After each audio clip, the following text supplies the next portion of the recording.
जब मैं पैदा हुआ तब मैं थोड़ा सुन सकता था, पर उसके बाद एक बार बुखार आया और मेरी सुनने की क्षमता हमेशा के लिए चली गई। कुछ बच्चे मेरा मजाक उड़ाने लगे। उन्होंने मुझे बंदर कहा। मैं कभी किसी कॉलेज या संस्थान नहीं जा सका। उन्होंने कहा तुमसे नहीं हो पाएगा। पैसे जमा करने में 5.5 साल लग गए।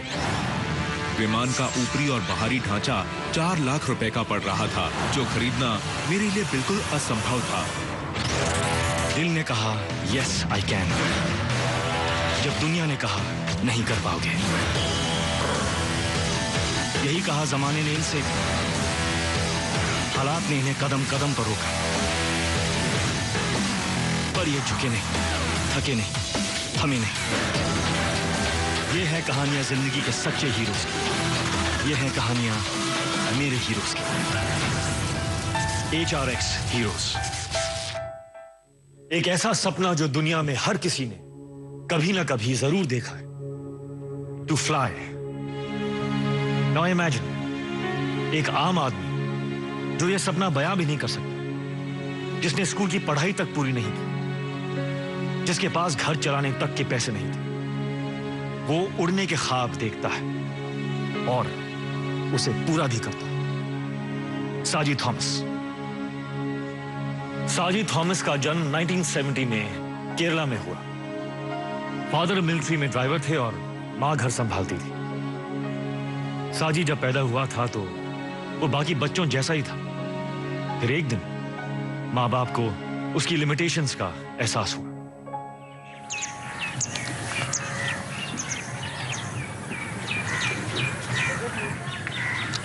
ये बच्चा कभी बोला सुन नहीं पाएगा। वैसे आप एक बार ठीक से चेक कर लो। मेरी माँ ने मुझे बताया कि जब मैं पैदा हुआ तब मैं थोड़ा सुन सकता था, पर उसके बाद एक बार बुखार आया और उसी के बाद मेरी सुनने की क्षमता हमेशा के लिए चली गई। मेरी माँ मुझे हर जगह अपने साथ लेकर जाती थी। उन्होंने मुझे कभी नहीं अकेला छोड़ा। एक बार जब हम बाजार गए तभी कुछ बच्चे मेरा मजाक उड़ाने लगे, चिढ़ाने लगे। उन्होंने मुझे बंदर कहा। एक बार तो मैं उनको एक पत्थर भी उठा के मारने वाला था। मैं बहुत नाराज हुआ। जब मैं 4 साल का था तो मुझे कॉन्वेंट स्कूल भेजा गया। वहां हम सब एक जैसे थे, एक दूसरे की तरह थे।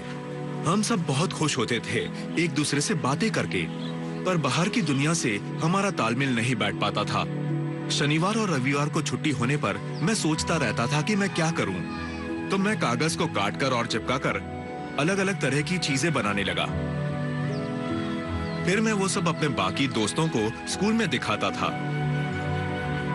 वो देखकर मुझे कहते कि हमें भी सिखाओ।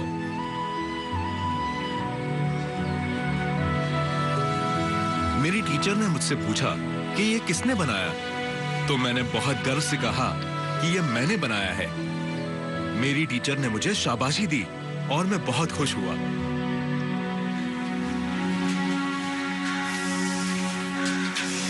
अपना ख्याल रखना। आप भी अपना ख्याल रखना और बच्चों का भी। फिर स्कूल की छुट्टी में मेरे पिताजी मुझे अपने साथ दिल्ली ले गए। ट्रेन में 2 दिन के सफर के बाद हम दिल्ली में एक एयरक्राफ्ट यार्ड में गए। वहां हमने अलग अलग तरह के लड़ाकू विमान देखे, जहाज का मरम्मत और बनाने का काम देखा, जिसे समझना मुश्किल था, पर मैं कुछ देर देखता रहा। मुझे उनमें दिलचस्पी आ रही थी। वहां कुछ विमान तो बहुत ही बड़े थे, जिन्हें देखकर मैंने सोचा कि उन्हें बनाते कैसे होंगे। मैंने वहां कुछ किताबें देखी जिन पर धूल जमी हुई थी, तो मैंने अपने पिताजी से पूछा कि ये किताबें यहाँ क्यों रखी हैं? ये किताबें क्यों रखी है? सर ये जलाने के लिए रखे हैं। मैंने उनसे कहा कि वो उन्हें जलाए नहीं और मुझे दे दे। अच्छा ठीक है। उन्होंने मुझे वो किताबें दे दी। मैंने उन किताबों को देखा, तरह तरह के जहाजों के फोटो भी देखे, उन्हें बनाने का एक्सप्लेनेशन देने वाले चित्र भी देखे। मैं रात भर उन किताबों को देखता रहा, समझना शुरू किया। उसमें प्लेन के ड्राइंग्स और फोटोज थे, पर सब कुछ अंग्रेजी में लिखा था जो मुझे समझ नहीं आया। तुझे इंग्लिश सीखनी है? मैं तुझे फिर सिखाऊंगा। मेरे भाई ने बोला कि वो मुझे इंग्लिश सिखाएगा। मैं घर पर बैठ के सिर्फ उन किताबों को पढ़ता ही रहता था। मैंने अपनी माँ से कहा कि मैं बड़ा होके प्लेन बनाना चाहता हूँ।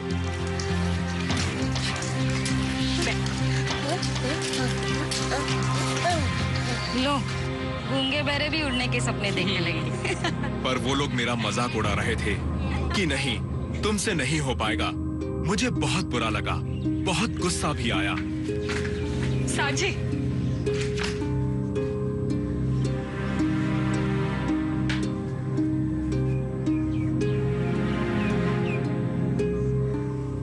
पर फिर मैंने तय किया कि मुझे हेलीकॉप्टर बनाना ही है। फिर मैं और पढ़ने लगा। धीरे धीरे मैंने यहाँ वहां से सामान इकट्ठा करना शुरू किया।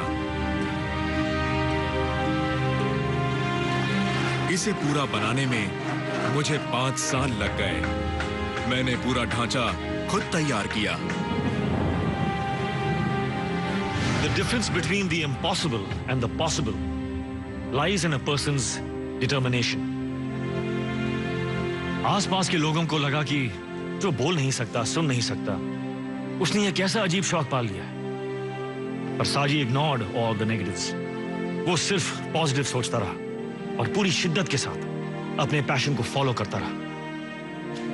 और once you are that passionate, तो आपकी खामोशी को भी कोई ना कोई सुनने को मजबूर हो जाता है।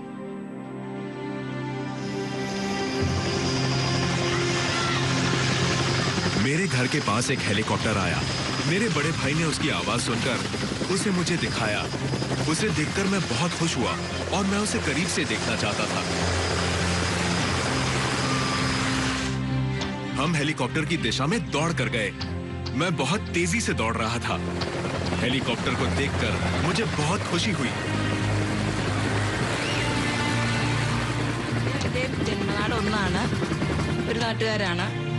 साजी और मैं एक ही गांव के हैं। मेरा परिवार उन्हें बचपन से ही जानता था।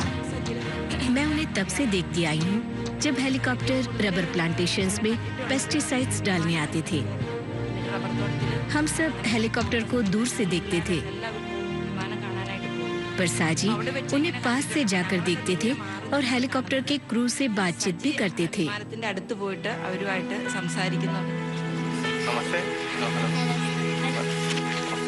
मैं पायलट के पास गया और मैंने उसे अपने हेलीकॉप्टर का फोटो दिखाया। ये इसने बनाया? Yes. Very good, very good. उसने मेरे हेलीकॉप्टर की तारीफ की। मेरे बड़े भाई ने उससे बातचीत करने में मेरी मदद की। ये मेरा कार्ड जी। Come and meet me. उसने मुझे अपना एड्रेस दिया और मैंने मुंबई जाने का फैसला किया।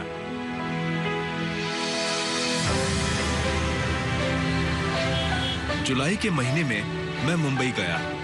उस पायलट का कार्ड दिखाकर मैंने लोगों से उसका पता पूछा। उस जगह पहुंचने पर मैंने वॉचमैन को उस पायलट का कार्ड दिखाया। उसने उन्हें फोन करके बताया कि एक बहरा आदमी केरला से मिलने आया है। उन्होंने मुझे अंदर बुलाया।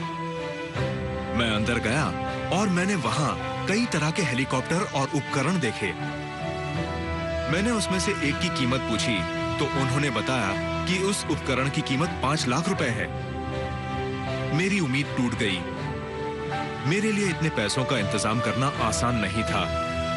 तो फिर मैंने उनसे हेलीकॉप्टर का पंखा मांगा, जो उन्होंने मुझे गिफ्ट के तौर पर दे दिया। 1989 में मैंने पहले विमान का काम खत्म किया। 1990 में मेरे अंकल, जो सब कुछ जानते थे, उन्होंने मेरे और विमान के बारे में प्रधानमंत्री को लिखा। मैंने नौकरी की अर्जी डाली। मेरे पिता का नाम, उनकी आर्मी रेजिमेंट का और हस्ताक्षर के साथ चिट्ठी उस वक्त के प्रधानमंत्री राजीव गांधी के पास दिल्ली भेज दी गई। और फिर उनका जवाब आया। हेलो सर, आपका लेटर आया।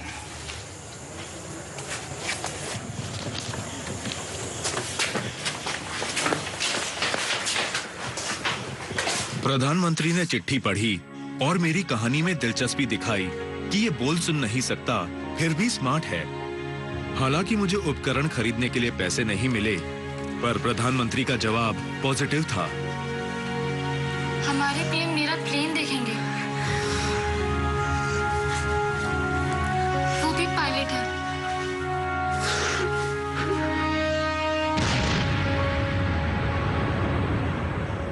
पर 1991 में बम धमाके में उनकी मौत हो गई और मुझे कोई मदद नहीं मिल पाई। मेरी उम्मीद टूट गई। ये बच्चा कभी बोला सुन नहीं पाएगा। कुछ बच्चे मेरा मजाक उड़ाने लगे। उन्होंने मुझे बंदर कहा। मैंने उन किताबों को देखा, तरह तरह के जहाजों के फोटो भी देखे। मैंने अपनी माँ से कहा कि मैं बड़ा होके प्लेन बनाना चाहता हूँ। The only battle you have to win is against the voice that says, give up. साजी थॉमस ने अपने हौसलों को टूटने नहीं दिया। जब किसी ने उसकी मदद नहीं की, तो उसने अपनी मदद खुद की।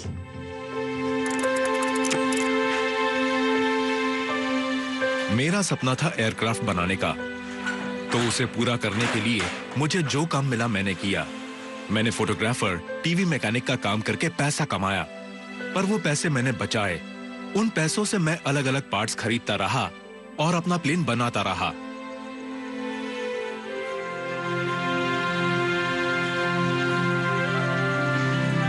फोटो എടുക്കാനായിട്ട് വീഡിയോ जब साजी फोटोग्राफर और वीडियोग्राफर बने और टीवी रिपेयरिंग करते थे, और जब लोगों को पता चलता था कि ये बोल सुन नहीं सकते, तो सबको बहुत आश्चर्य होता था। धीरे धीरे एक एक करके मैंने पैसे जोड़ना चालू कर दिया। पैसे जमा करने में 5.5 साल लग गए, क्योंकि फोटोग्राफी करके आमदनी बहुत कम होती थी। इसी बीच सन 2001 में मेरी शादी मारिया से हुई। വീടിന്റെ അടുത്തോട്ട് ഇവര് താമസം മാറി വന്നപ്പോൾ നമ്മൾ യാതൊരു ബന്ധവുമില്ല। मैं शादी के पहले से एक पड़ोसी की तरह उनसे साइन लैंग्वेज में बात करती थी। शादी का प्रस्ताव आने पर मेरी सहानुभूति उनके साथ थी। സിമ്പതി ഒരു അങ്ങനെ തോന്നി।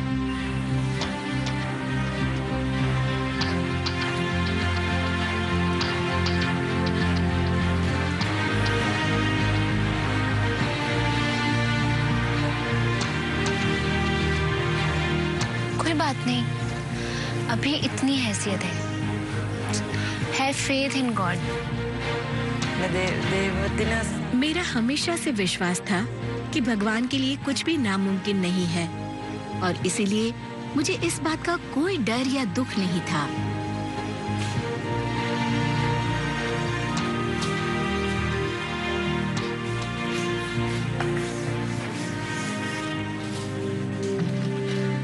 വിമാനത്തെക്കുറിച്ച് കൂടുതൽ എന്നോട് उन्होंने कभी मुझसे विमानों के बारे में बात नहीं की, क्योंकि वो समझ गए थे कि मुझे उनके बारे में कुछ नहीं पता।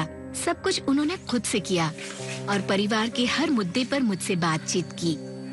സ്റ്റാർട്ട് ചെയ്തു। അപ്പൊ എല്ലാ ദിവസവും ज्यादा से ज्यादा सीखने और पैसे जुटाने के लिए नौकरी की तलाश थी। एयरक्राफ्ट बनाने के लिए उसे बहुत पैसे चाहिए थे, इसीलिए लगभग हर दिन और हर महीने वो विमान कंपनियों में मुलाकात करने के लिए बॉम्बे, बैंगलोर, मैसूर का सफर करते थे। बातचीत का कोई साधन नहीं था, मैसेज करने के लिए मोबाइल तक नहीं था। मैं और हमारा बेटा वो दिन प्रार्थनाओं में बिताते थे। वो जब ठीक ठाक घर आ जाते थे, तभी हम समझ पाते थे कि वो ठीक हैं। बहुत सालों की मेहनत के बाद सन 2005 में मेरे प्लेन का काम खत्म हुआ और इसकी खबर एक लोकल न्यूज़पेपर में छपी। एक एरोनॉटिकल कॉलेज ने ये खबर सुनी और उन्होंने मुझसे मेरा प्लेन खरीदना चाहा। मैंने उनसे 1,75,000 रुपए मांगे। उन्होंने कहा वो 1.5 लाख रुपए ही दे सकते हैं। मैंने सोचा और हाँ कर दिया।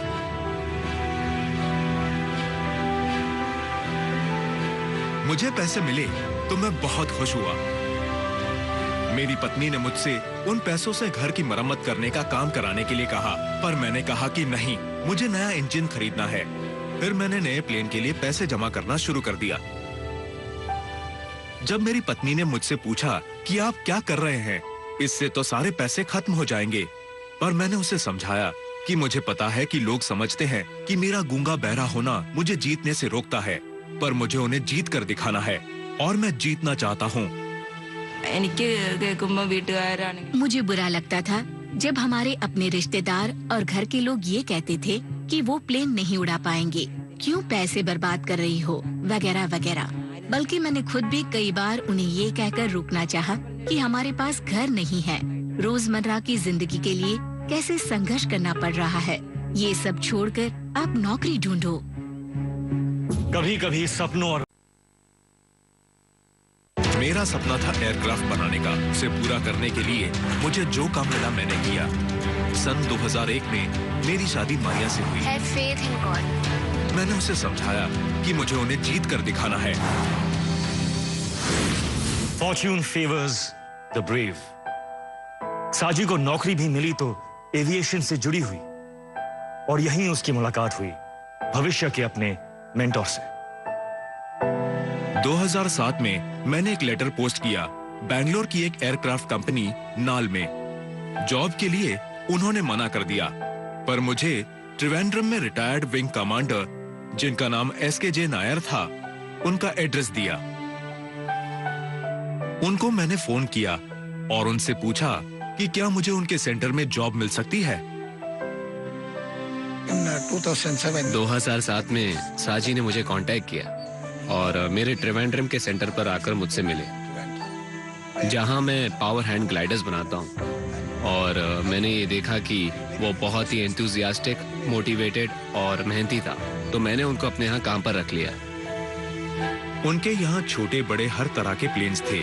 मैंने वहाँ उनकी मरम्मत और देखरेख का काम शुरू कर दिया। धीरे धीरे मैंने उस कमाई से पैसे जोड़ने शुरू कर दिए। अपने परिवार से दूर 1 साल मैं वहाँ अकेला था। सपना वो होता है जो सोने ना दे। साजी ने दिन रात एक करके अपनी फैमिली से दूर रह के फाइनेंशियल क्राइसिस के बीच ये फाइट दोबारा शुरू की और पैसे बचाकर एयरक्राफ्ट पार्ट्स कलेक्ट करना शुरू किया। 1 साल बाद मैं घर आया और मैंने एरोप्लेन बनाना शुरू किया। मैं पहले बैंगलोर गया नई मशीन खरीदने के लिए, जिसकी लागत 2,62,000 रुपए थी। मैं वो बैंगलोर से ले आया। फिर एर्नाकुलम से मैं एक बोट का इंजन 80,000 में लाया। ये पैसे मेरी वो बचत के थे जो मैंने फोटोग्राफी और टीवी रिपेयरिंग करके जमा किए थे। फिर मैंने उन पुर्जों को जोड़कर धीरे धीरे प्लेन बनाना शुरू कर दिया। मुझे पता चल चुका था कि ये सब आसानी से रुकने वाला नहीं है। मुझे बहुत बुरा लग रहा था क्योंकि उन्हें बहुत कुछ खरीदना पड़ता था और मुझे पता नहीं था कि मैं ये सब कैसे मैनेज कर पाऊंगी। मुझे अच्छी तरह पता था कि गरीबी और आर्थिक संघर्ष के चलते वैसे भी विमान के निर्माण का काम पूरा नहीं हो पाएगा। हमें उसे पूरा करने के लिए एकजुट रहना ही होगा।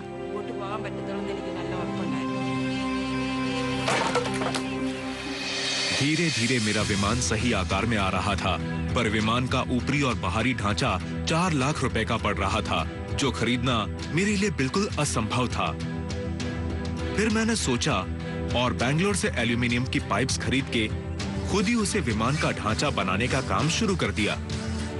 धीरे धीरे मैंने उन पाइप्स को काटकर और आपस में जोड़कर ऊपरी ढांचा बनाना शुरू कर दिया और देखते ही देखते पुर्जा पूरा विमान का ढांचा खड़ा हो गया। इसके बाद मुझे एक बहुत ही मजबूत कपड़ा चाहिए था पंखों के लिए, तो मेरे पास एक जीप थी। मैंने वो जीप बेच दी और उससे जो पैसे आए उनसे मैं फिर से बैंगलोर गया और जाकर कपड़ा खरीद ले आया। अब करीबन सारी चीजें पूरी हो चुकी थी, सिर्फ जरूरत थी एक प्रोपेलर की। मैंने पूछा कितने का है? उन्होंने कहा 1 लाख रुपए का है। मुझे एक तरकीब सूझी। मैंने एक पेड़ काटा और उसके तने को ले जाकर प्रोपेलर की शेप में कटवाया। उसकी घिसाई पुताई और उसको जोड़ने का काम मैंने खुद शुरू कर दिया। आखिरकार मेरा प्रोपेलर तैयार हो गया। मैं बहुत खुश हुआ क्योंकि वो इंजन में सही तरीके से फिट हो गया।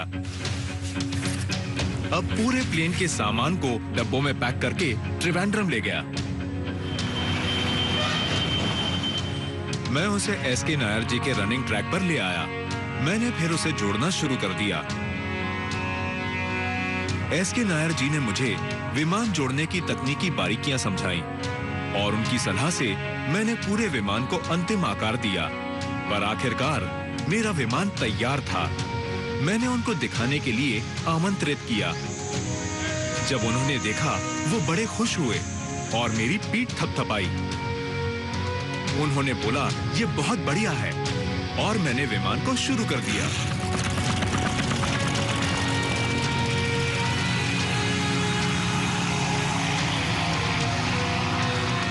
किसी ने मेरी मदद नहीं की, मैंने सब अपने आप किया। मेरी पत्नी और मेरे बेटे के अलावा मेरी दिन रात की मेहनत और अपनी लगन की वजह से मैं ये बना सका। ये इंजीनियरिंग की लगन मेरे अंदर बचपन से थी। मैंने ये सारी चीजें किताबों से ही पढ़ी, कभी किसी कॉलेज या संस्थान नहीं जा सका।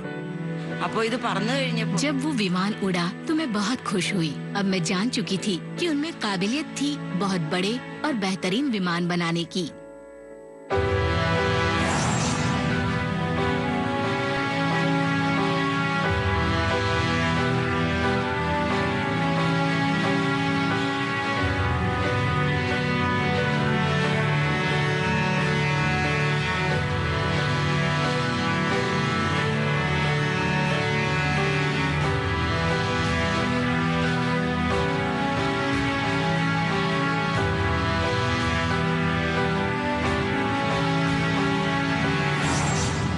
केरला के मुख्यमंत्री श्री उमन चांडी ने मेरी प्रशंसा की, बधाई दी और 2 लाख रुपए प्रोत्साहन के लिए दिए। मैं बेहद खुश था। इंडिया बुक ऑफ रिकॉर्ड्स ने भी मुझे सर्टिफिकेट से नवाजा। मुझे भरोसा है कि मैं कुछ अलग कर सकता हूँ। मैं अलग अलग तरह के नए विमान बना सकता हूँ। ये मुमकिन है, मगर परेशानी ये है कि मेरे पास पैसे नहीं है। मुझे पैसों की जरूरत है। अगर कोई व्यक्ति या कोई कंपनी मेरी मदद करे तो मैं और बड़े जहाज, 2 इंजन और 2 पंखों वाला जहाज भी बना सकता हूं। मैं बिल्कुल बना सकता हूं। एक 7 स्टैंडर्ड ड्रॉप आउट